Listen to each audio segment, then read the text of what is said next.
Superstar Shakib খানের একটি মাত্র ঈদের গানে যে টাকা বাজেট খরচ করা হয়েছে ৪৫ লাখ টাকা। আমাদের এই বাংলাদেশে যেগুলো সিনেমা করে এই টাকাগুলো বেঁচে যাবে।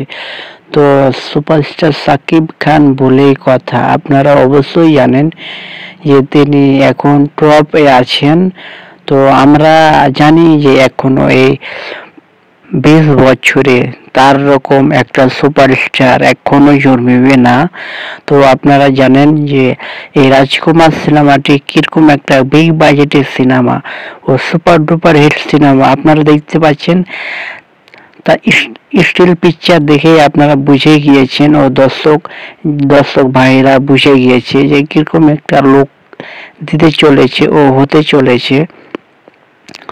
তো আমরা প্রিয়তমা সিনেমার পর থেকে আমরা এই বাংলাদেশের চলচ্চিত্র আমরা সফল দেখতে পাচ্ছি।